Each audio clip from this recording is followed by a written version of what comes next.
Welcome to Politics Done Right. I am your host, Egberto Willies. This is a progressive program that will take the mystery out of politics. This is the program that will encourage you to make sure government becomes we the people. Whether you are liberal, progressive, conservative, or otherwise, you get to air your point of view. We are an independent media outlet that, unlike mainstream media beholden to corporations, we only owe allegiance to you. Remember, you can also send me a tweet at EGBERTOWILLIES. That is at Egberto Willies. Let us engage. It is Politics Done Right. Folks, welcome to one more edition of Politics and Random. Egberto Willies. I got started about 30 to 45 seconds too late because my beautiful daughter decided she was going to make coffee for me and I wanted to make sure and get the coffee. Love my baby. Anyhow, let's get busy.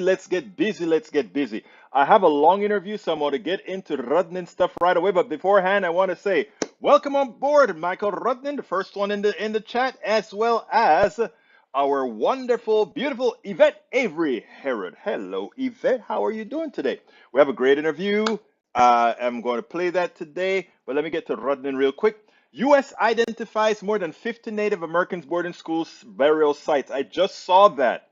First of its kind study established 408 federal schools. As officials say, number of children who died could be in the tens of thousands. They talk about how they treated those kids.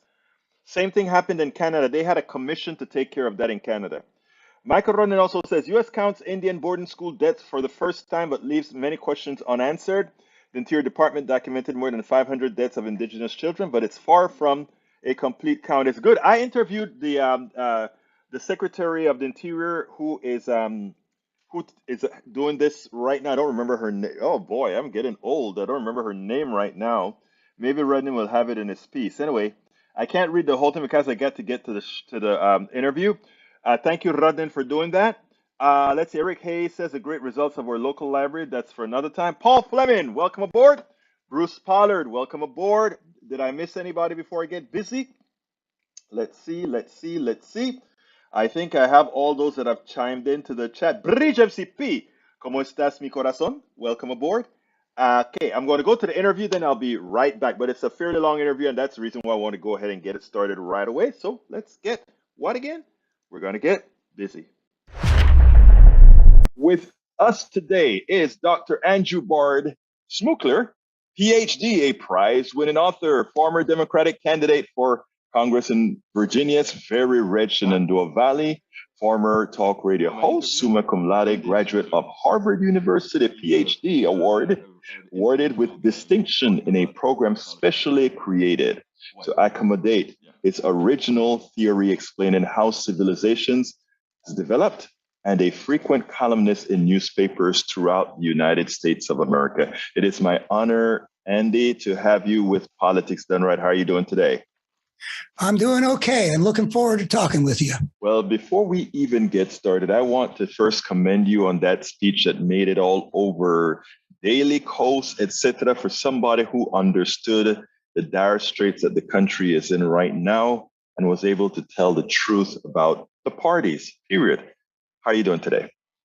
Okay. And, I first started raising the alarm, well, in some ways back in the 90s, but I didn't see the magnitude of what was coming on the right.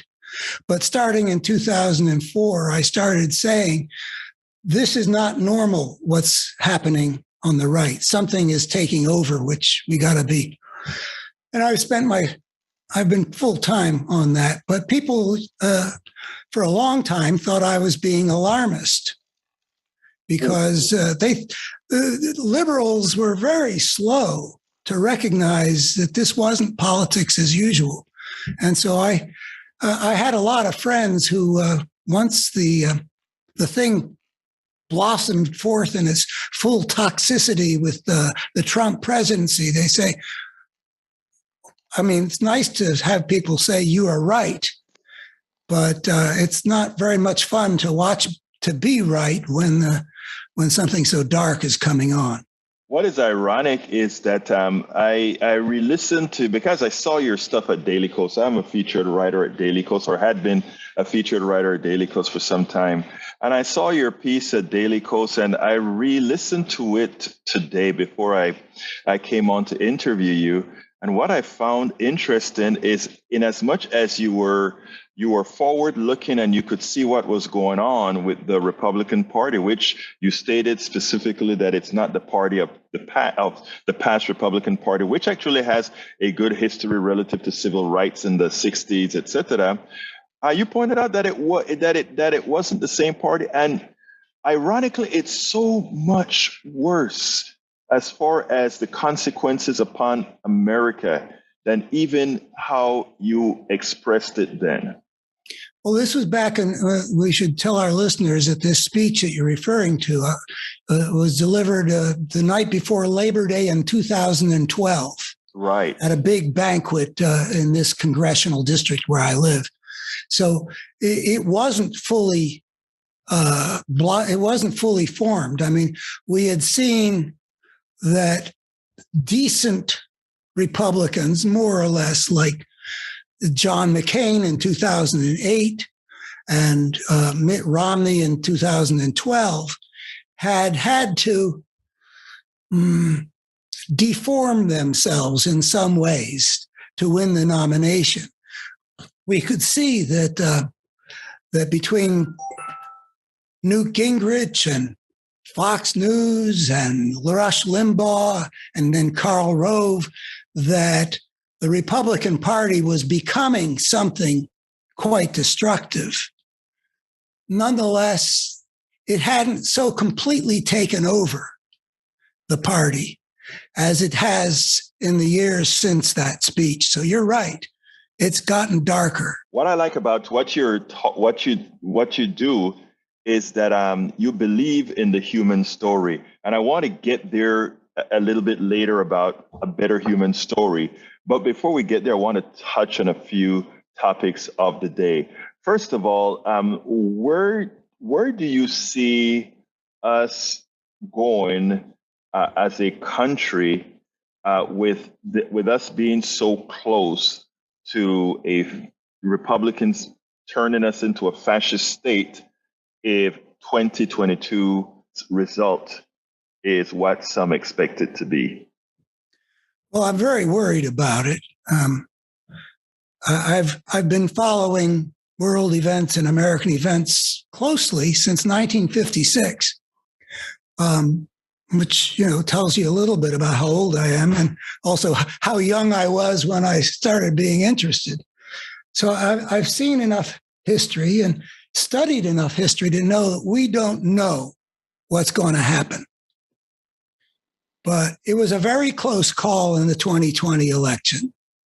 I mean, the results are clear. Biden won.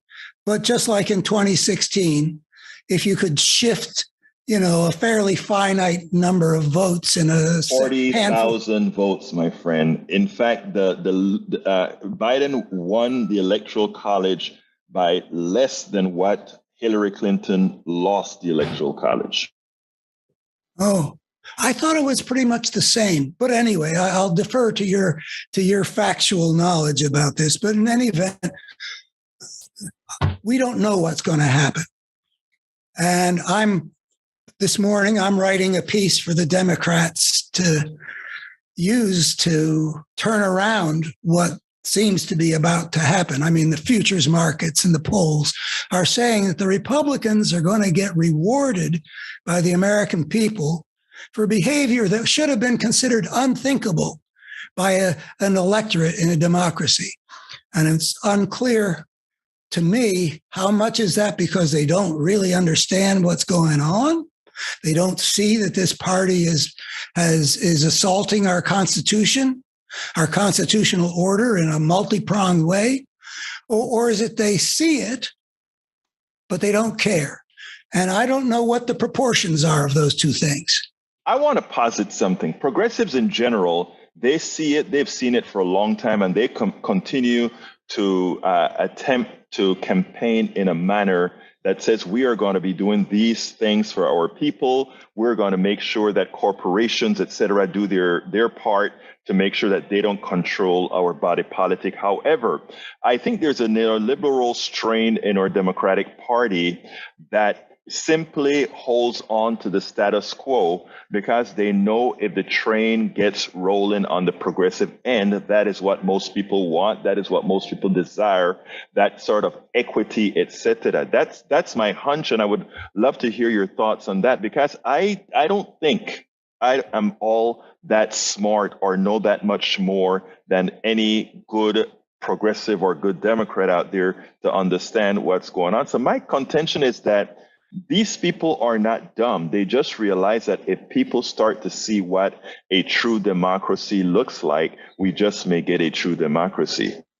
Well, with all due respect, I have to say I don't think that's what's going on. And first of all, let me also say that as someone who's been studying the forces at work in the human world my whole life, I realize there's a lot going on. So I don't want to say, oh, that's not happening at all. I just don't. First of all, I'll tell you why I don't think that's happening as much as you seem to be suggesting. The Biden's Build Back Better bill, if you don't mind all the alliteration. I like the bill, by the way. Yeah. And what I was going to say is it is a very progressive bill. And I believe that Biden and his gang, who are quite firmly in the liberal, moderate mainstream of the Democratic Party. I mean, he has a long history. We know he's not Bernie Sanders, but he did his very best trying to read, how do we get this accomplished? He put forward some very progressive, and I think he had a strong desire to be the FDR of this moment of crisis. FDR came into office at a moment of the depth of the Depression, and he transformed the country. Now, he also had a big majority in both houses of Congress, so he was in a very different position from Biden. But what I'm saying is, if you were right, I don't think we would have a moderate spirited Democrat pushing as hard for as progressive a piece of legislation as we had. So let me tell you what I think is going on instead. Oh, go ahead. I'm not hearing you. Before you comment, can you hear me now? Yes, I can. Okay, I don't want you to think there's more of a disagreement than there is, because there's not. I agree with everything that you just said. But basically, I think Biden has pretty much realized or changed to some extent, because I did not expect what I saw in Build Back Better. I did not expect that at all. It was much better than I expected. It is what was needed. I would have liked some other things there, but you are absolutely right that that was a good, solid, progressive piece. So I don't want anybody listening to us to think that there's that much of a gap, because I agree with you there. Well, let me give you my something that feeds into my bigger picture about the human world. I believe that the problem in America is systemic, which means that not that both sides do it, because the two sides are basically opposites of each other. I don't know if you ever saw the movie The Dark Crystal. No, I didn't. I won't. I keep on thinking in those terms because I watched it with my kids when they were growing up. But there are these two different sets of beings, sort of a spiritual, secular nature in this fantasy world, and they turn out to be corresponding to each other. And that's when I was running for Congress, I kept on saying things like, the Republicans make a fight over everything, even when the nation clearly needs for them to cooperate with the other side in order to achieve good things for the nation.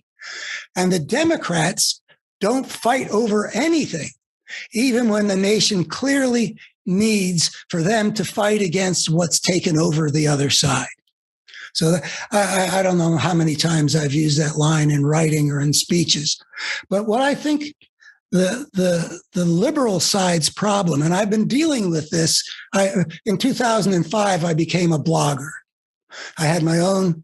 I also had access to some national platforms, but mostly I had a few thousand people reading me every day, and I kept on trying to raise an alarm, which has to do with there's something that should be called a force that has taken over the Republican Party, that's coherent, and that is consistently spreading a pattern of what I call brokenness.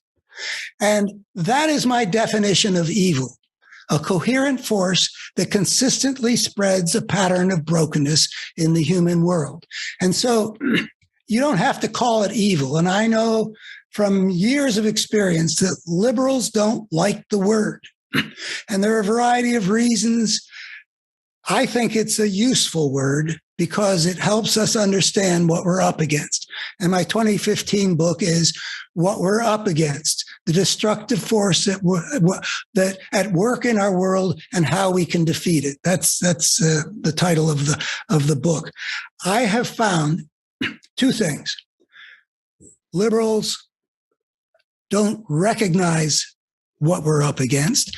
They continue, even after the Republican Party became almost obviously coming at the Democrats as if they were enemies at war against them. You can go back to Newt Gingrich and Rush Limbaugh. And I was doing talk radio out here in Trump country during that time, trying to hold the line against the poison that was entering into the conservative American consciousness. I would ask in my writings to liberal audiences, what do we call something that? And then I'd make a list of things, like continually foments divisions between groups of Americans, transfers wealth from average Americans, from the poor to the rich, transfers power from the weak to the mighty. A long list of things. I mean, you look at that list and there's a coherence to it. It's all the things that if you read the Bible or read the things which have come afterwards in the Judeo-Christian tradition, these are the things that traditionally have been considered the hallmarks of what evil does when it works in the world. Now, my explanation of evil is not a religious one. I call it a secular understanding of the battle between good and evil. So I was continually trying to point out what it is that's at work on the right and how it's behaving. And there's a pattern there that our civilization has thought about for millennia. And we need to recognize it. And once you recognize it, the fight against it is necessary, and it has to be conducted on the terms in which that side is coming at you. It has to be denounced. In a democracy, the way you fight it is to get the great majority of the people to repudiate the force that's doing all these destructive things. And the liberal America has been, and we could talk about why that is. I've got 4 reasons that are part of what's gone wrong in liberal culture. Let me stop you there, Doctor. You said you have 4 reasons why you think liberals behave that way. I don't consider all liberals, but a large amount of liberals behave that way. I'd like in 4 short sentences what those 4 are, because it's important that I hear those and then I want to give one response.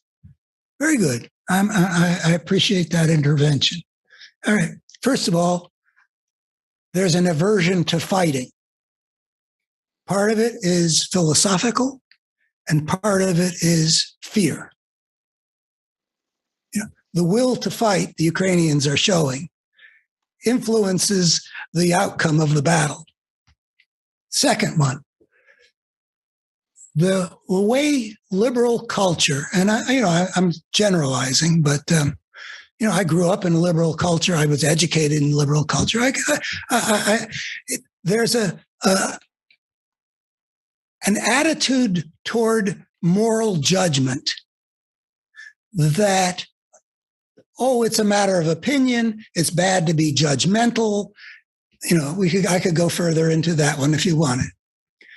A third one is, in a sense, it's connected with that, but there's the spiritual dimension of human experience and the spiritual aspect of what people through the millennia have had these ways of apprehending what's going on in their world that are not just matters of value, but value to the nth degree. There's a degree of passion that gets enlisted by spiritually transformative experiences. But in liberal culture, there's been a rejection of the validity of there existing such a dimension. That one's a little bit harder for me to develop, but I could go there. That was very clear to me. And in fact, it's going to be something that I build upon to separate liberals and progressive. But give me your fourth. Very good. I appreciate the way you're working here.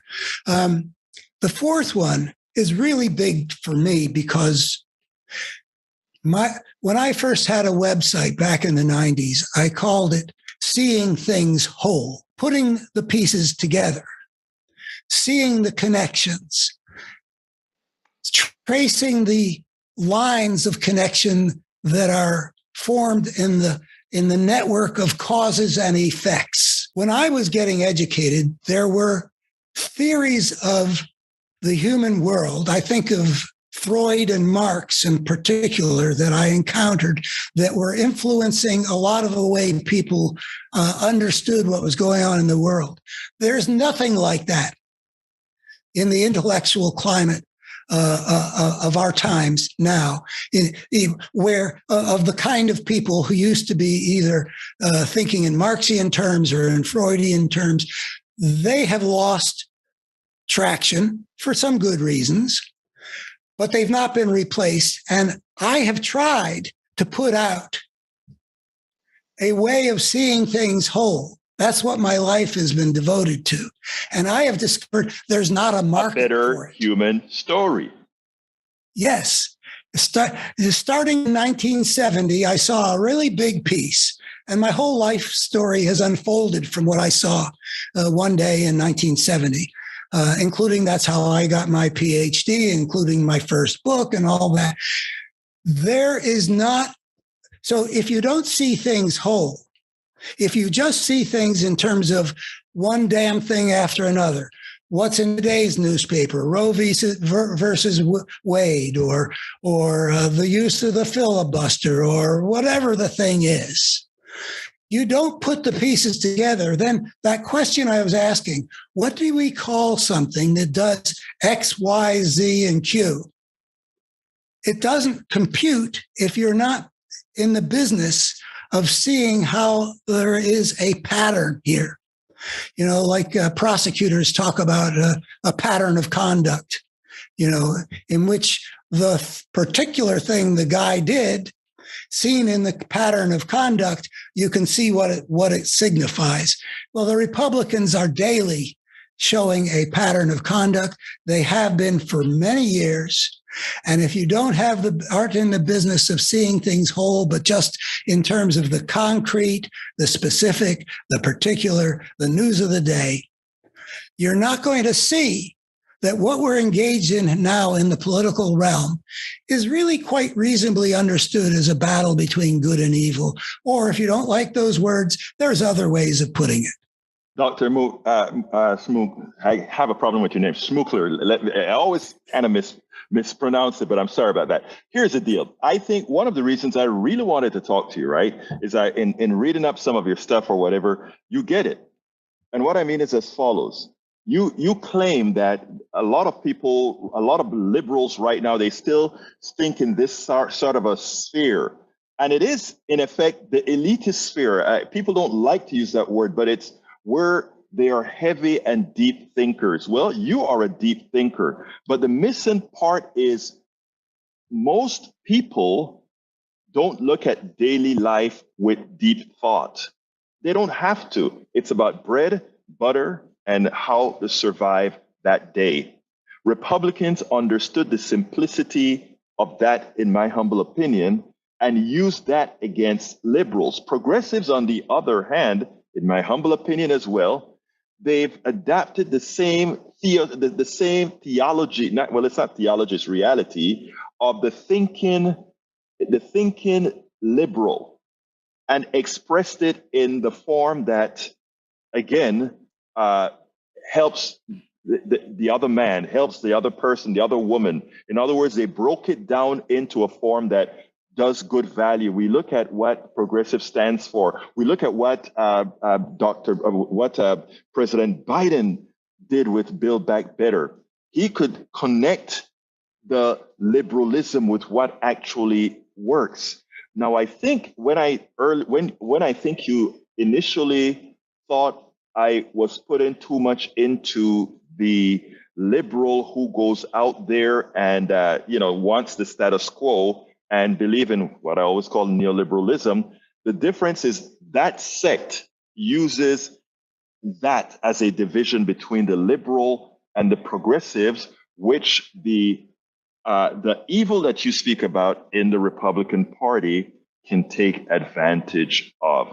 And I think it's that complete picture that you speak about that too many don't see and that doesn't get out there. You listen to your entire narrative, the ones that you put out there. It is understand the evil, something that liberals don't want to talk about because they are so above the fray, and the progressives who understand what liberals stand for but want to turn it into action. That is where I see, as far as the Democratic Party being liberal and progressive, why it is they have such a hard time getting things across to the people at large, whereas the Republicans with a simple message, doesn't have to be true, but it works.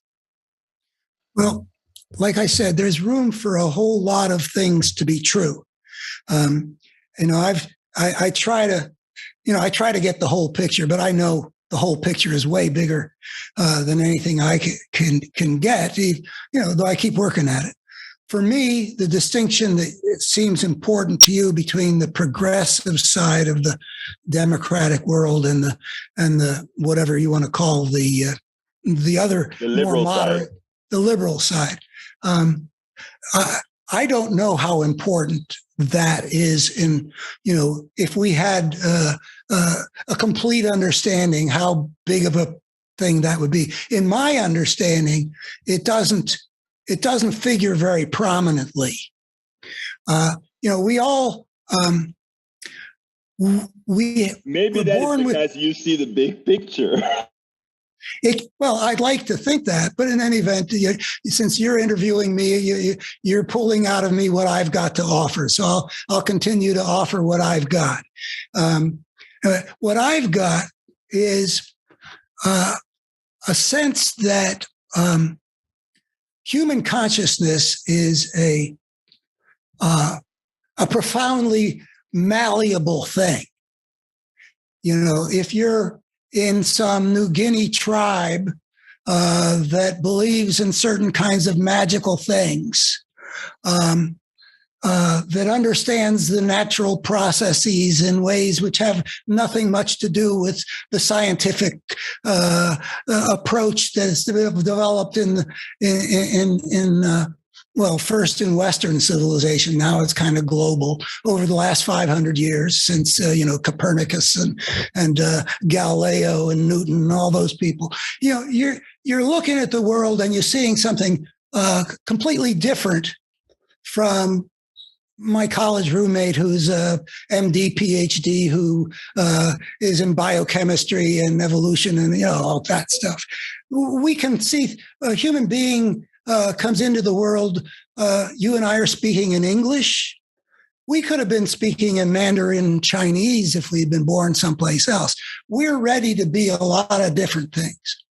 So when I look at the liberal consciousness of America, having studied Franklin Delano Roosevelt's presidency and his life, I've read probably a dozen biographies of the guy because I need to be inspired in these dark times by what I think a leader should look like. There was nothing in him, though he had been a fairly mainstream kind of a guy, but he took the presidency at a time where big things needed to be tried. And like Biden, but maybe even more so.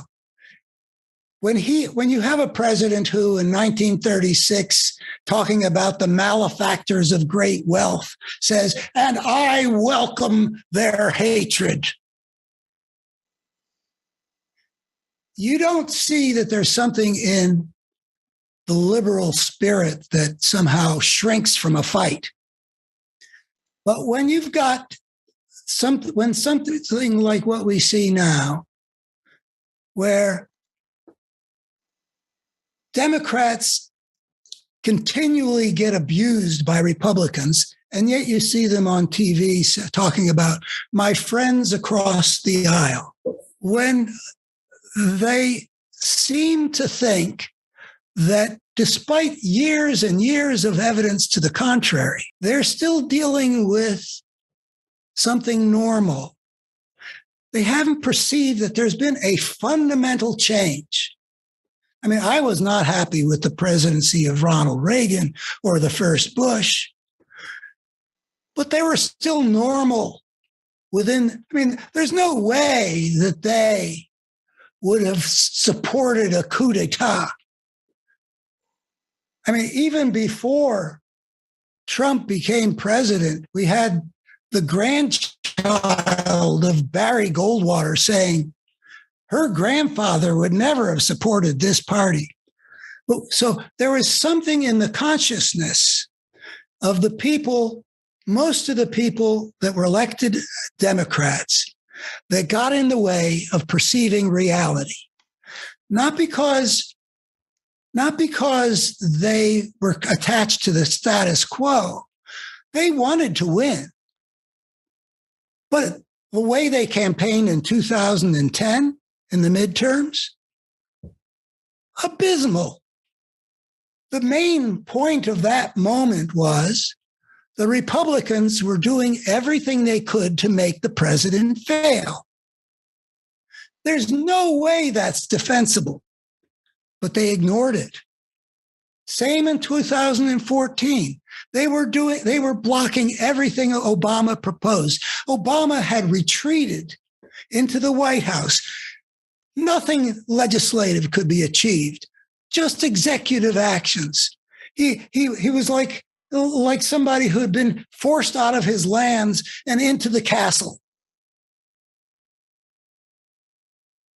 But he never took it to the people and said, there is no way it is defensible for a political party to make the president's failure their priority rather than the nation's success their priority. And we've got that same issue now, where everything that the Biden tried to achieve could have been achieved if the Republican Party had done what every one of the people up there on Mount Rushmore would have said is their obligation, which is to work with the people with the leaders that the people have hired, have given power to work with them to accomplish what's best for the nation. Now, why is it that the Democrats have not taken across the board obstruction and made out of it a club to beat the Republican Party over the head by exposing them as betrayers of the nation? I don't think that the liberal progressive divide is the means of explaining that phenomenon. I understand that you don't see that, and you know we can agree to disagree there. But Okay. when I have to tell you that everything that you've said there, I agree with. But here's the interesting thing, Doctor. Everything that you want accomplished or we need to accomplish right now is, I don't know if accomplishable is the right word, but all of that is accomplishable because we have all Democrats available to do it. But there is a divide within Democrats that prevent that reality from occurring. Build Back Better could occur tomorrow if we got two more Democrats to come Right, on of course. board. So what I'm I saying is I'm saying that you are so right. Where I would agree to disagree with you is that the reason that it doesn't occur is there is a sect within the Democratic Party that just won't see the big picture that you're talking about. Okay. Well, let me engage with that because your interpretation of there is a sect or a section or a sector. But I mean, first of all, you and I agree entirely. The Democrats in this exquisitely balanced Senate, where every single Democratic senator has veto power. I mean, yeah, if they had been all 50 Democrats, the Republicans couldn't have blocked it because they could have changed the filibuster. They could have passed Build Back Better as a reconciliation. So we agree that Manchin and Sinema killed it. They had the power to veto whatever, and they exercise it. Now, the question then becomes where you and I would probably divide.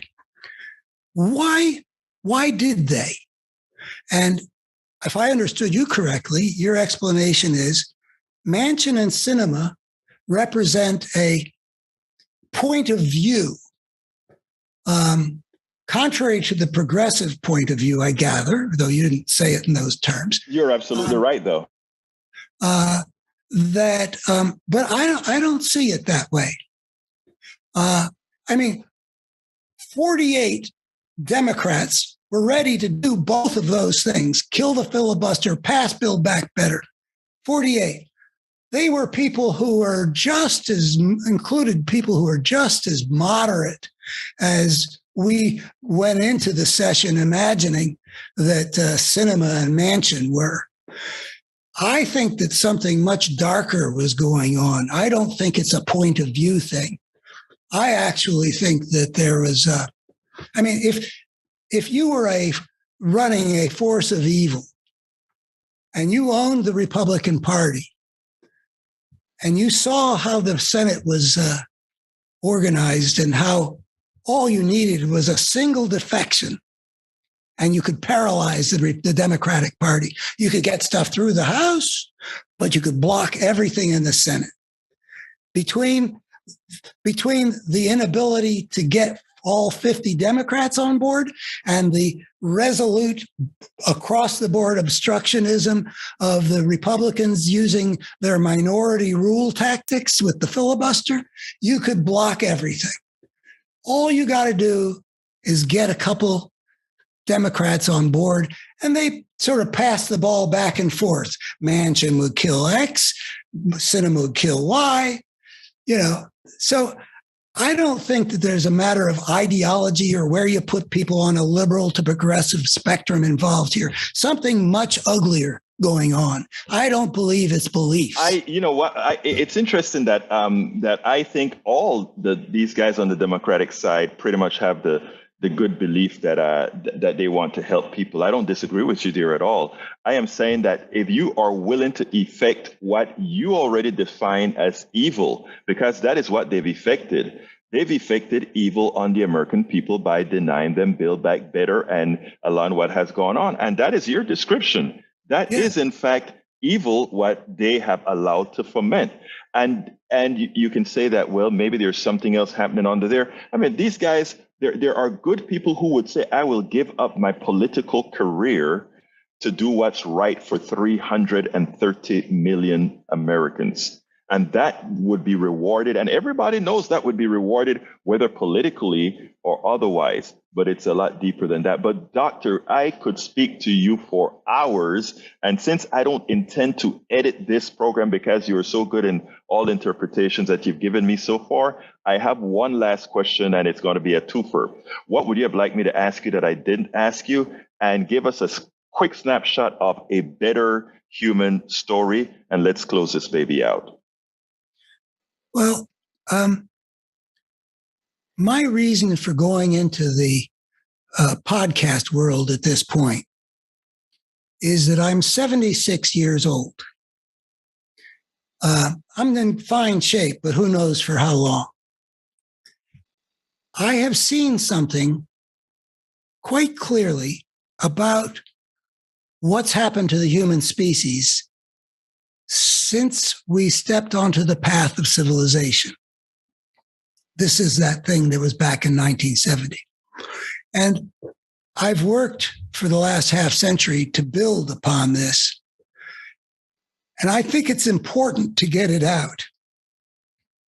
I think it's important because, well, let me put out two things that I think are conclusions that follow from what I believe that I have nearly proved.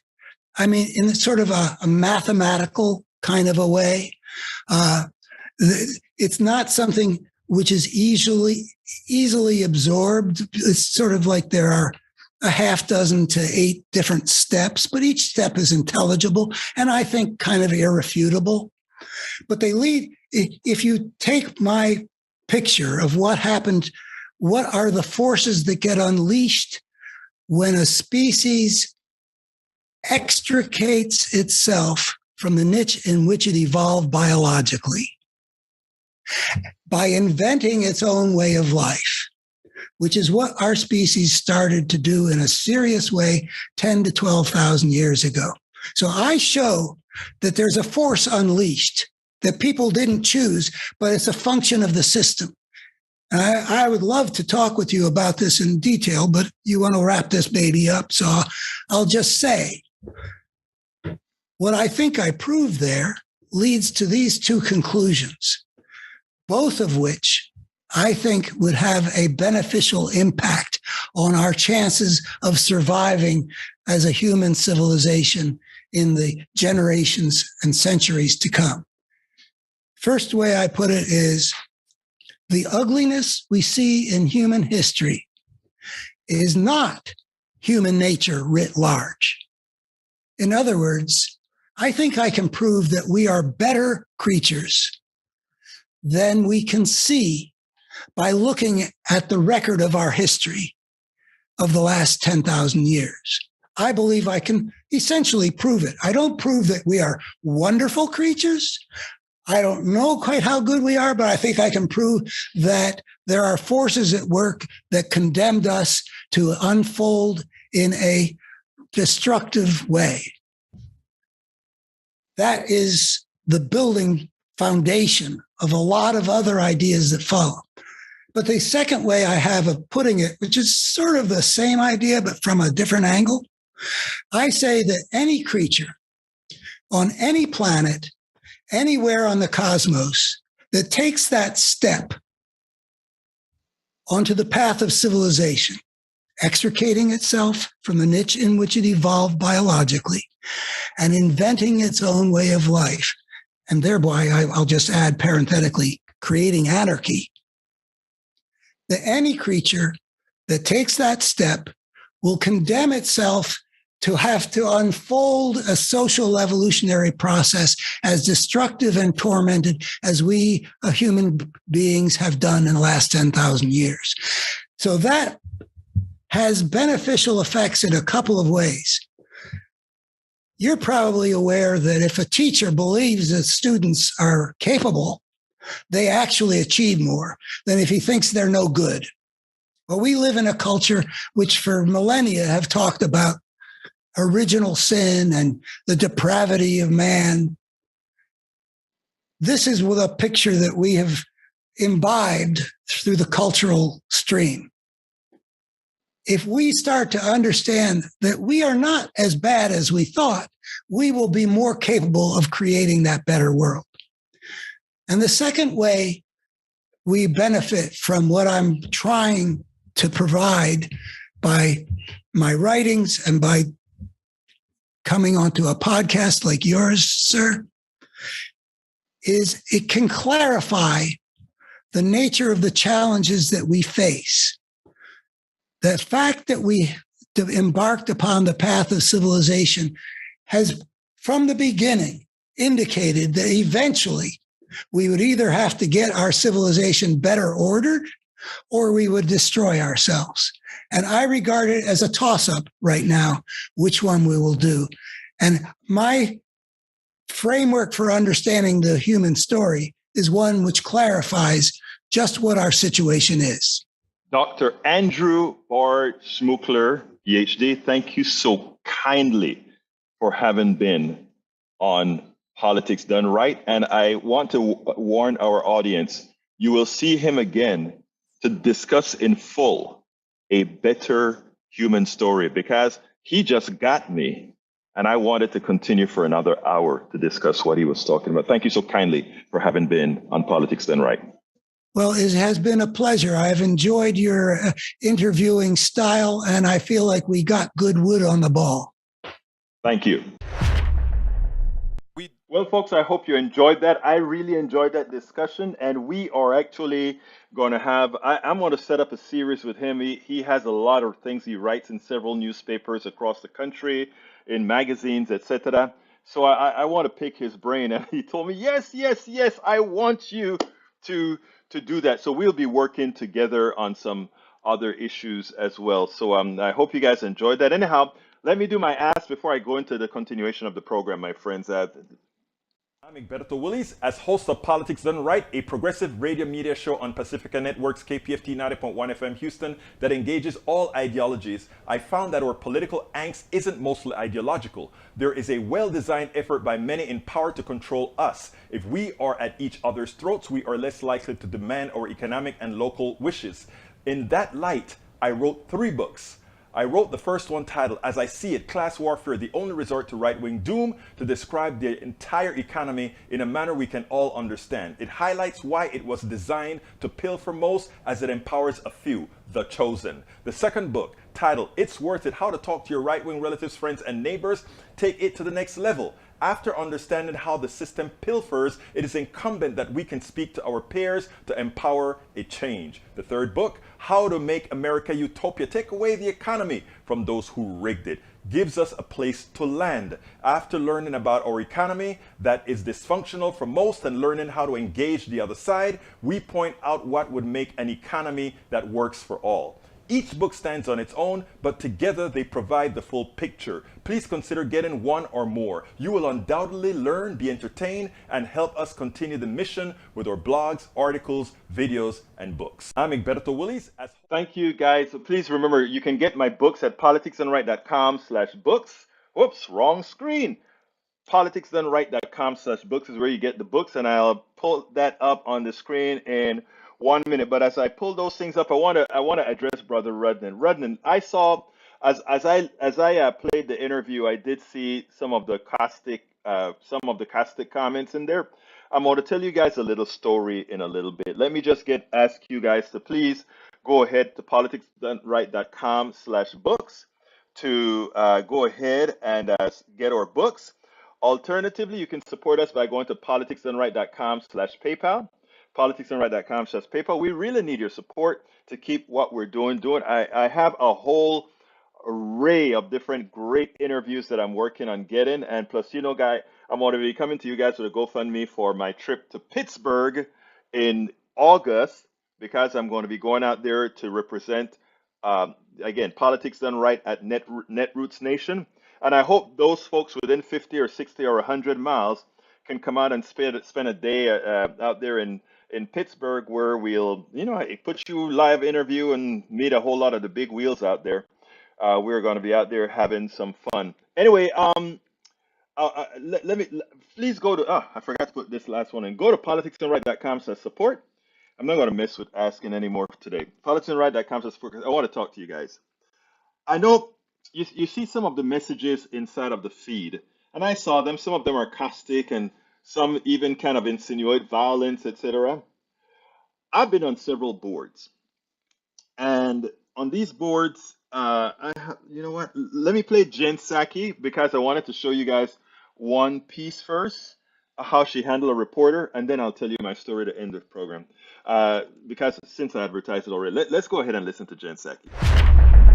Alita Supreme Court brief says that Roe versus Wade is likely to be overturned. It seems like the dog has caught the car. And you know what? Republicans are scared. They don't want now to talk about abortion. They just want to talk about the leak. The leak is illegal. You know who isn't going to allow that? Jen Psaki won't allow that. Check this out. I am, and you guys have criticized leaks before as it's been provided. So Matt, you've criticized in the past. Why not criticize this leak? Again, because I think what is happening here and what we think is happening here is there is an effort to distract from what the actual issue here, which is the fundamental rights. I don't think they're at the same level. We don't think they're at the same level. So they're not at the same level, but would you agree that it's still worthy of condemnation? Well, look, I think there has been a call for an investigation by leaders of the Supreme Court. Decisions on that and how it will be pursued will be made by the Department of Justice and others. And that's certainly their space and right to make that decision in government. That's how government is set up. But at the same time, what we've also seen, Peter, is many Republicans who are trying to overturn a woman's fundamental rights try to make this about the leak. This is not about the leak. This is about women's health care and women having access to health care and making choices with their doctors. And we are working not to allow that to be the distraction. All right, that I played that one instead of the one that I actually had laid out for today because of what Brother Fleming just announced that yeah, the bill failed. Now I want to talk about two things today. First, I was going to address Rudnin first. Rudnin, hold on a minute. I want to talk to Bruce first. Bruce, I think his conclusion is the same as mine as Kurt Vonnegut. The human race is doomed.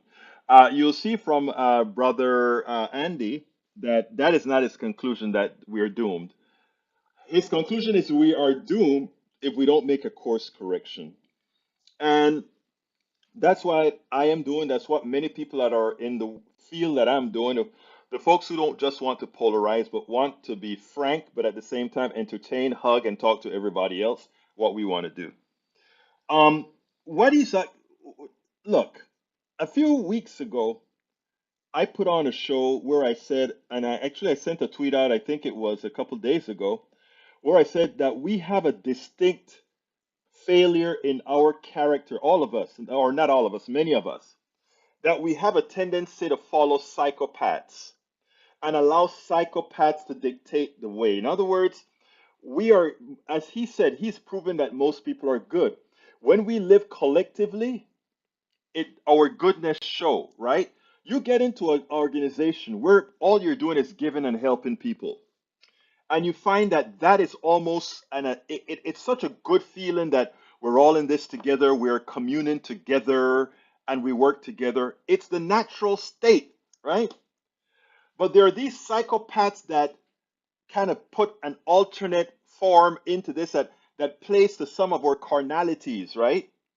And if you play to some of our carnalities temporarily, like heroin would make you feel good, but every time you need a bigger shot of heroin to get the same high, individualism can give you a certain high by saying, I did it myself. I am all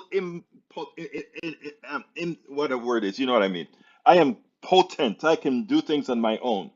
You know, there's a certain thing about us that want to feel great, that makes us want to feel like there's nobody like us, but that is not lasting, right? You always need a bit more to feel great about yourself. In my cocky days, I would be like, I'm bad, man. I invented this stuff here. Hey, when I was at NASA, I'm the one who did Tiffin for the space station, man. Hey, I'm bad. Till I realized, so what? So what? So what? Um, we have to re-engage our biology, and that's what some of the stuff that he was indicating there. We have to re-engage our biology to do right and allow it to let that collectiveness and working together come back to fruition. You know, ants do it. And a lot of other creatures do it, right? And if you take a look at a lot of people in your society who are out there working the food bank, working the clothes bank, all these things, these are people that don't have to be in control or loaded or whatever. They're not psychopaths. They're not psychopaths.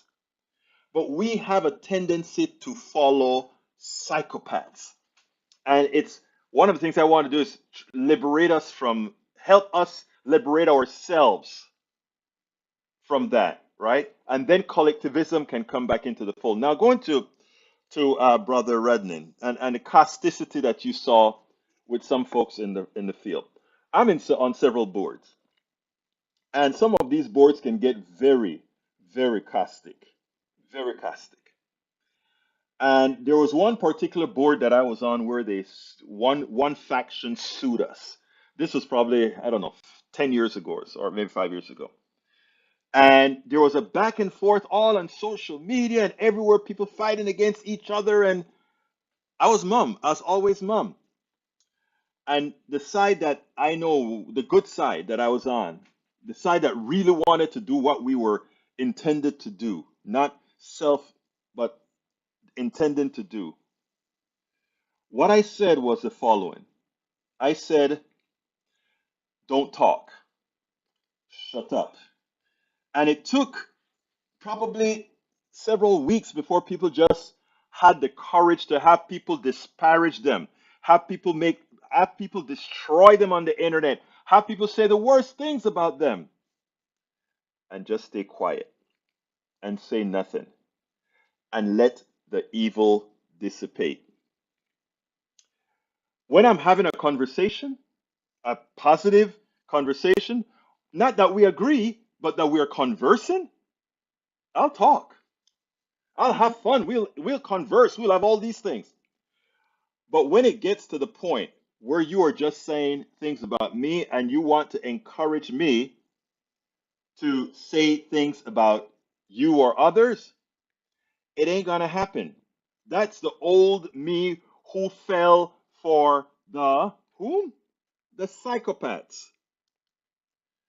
And I won't allow that. I won't do that. So when you see me not address certain caustic behaviors, and some people would send me email and they would line me with the worst set of words that you could ever imagine. And I always tell people I go 3 iterations and then I'm over.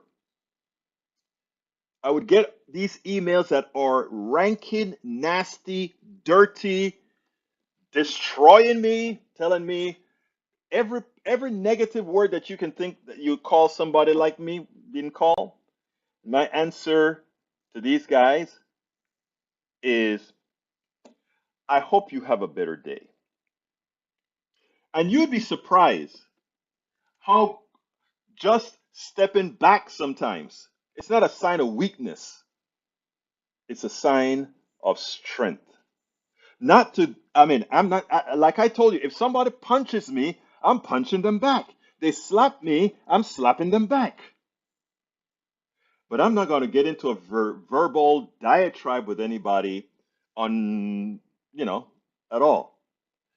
And when you move people into that spot where the power of their empty words is powerless, that is where you actually get more communication. Hey, I'm going to go over by 1 minute. Because I think I saw something from June Littler says, thank you so much for that conversation. Looking forward to hearing more from him. I will have more of him. I'll Google him to catch up some more information. Carl Cox says, the Democrats who don't complain fight the right about saying things that only the mega rich corporations deserve help are not progressives. Truly, look, I reply I reply to the leadership. But when it comes to the individual people, they are my partners. They're the folks I care about. So let's look at some of the things that Daniel says, some of the things that CSEC says, others. I am not going to let these guys believe that because they think I'm such evil or hate them or whatever, that I don't think they're on my team. Because whether you guys like it or not, reality says you're on my team and we actually have the same enemies. The difference is I know that and you haven't yet gotten to that place. And I will not, I repeat, I will not allow you to pull us there. So my message to you all is, folks, it's not about turning the other cheek. It's about being the better person and actually applying where it needs to apply. Let's see. Tom C says, you would eliminate our rights on the. Okay, I'm not going to be able to get into these conversations right now because I have another interview coming up in about 10 minutes that I got to go do now. I want to thank you guys so kindly for listening in and being a part of the program, doing all that we do. I want to ask you guys one more time to support our program. Uh, Again, if you can't encourage others to support it as well. Bruce, we are not doomed. Enough of us, you included, my brother, are actually the ones that are going to make this a better place. My name is Egberto Willies. This is Politics Done Right. And you guys know how I end this, baby. I am what? Out!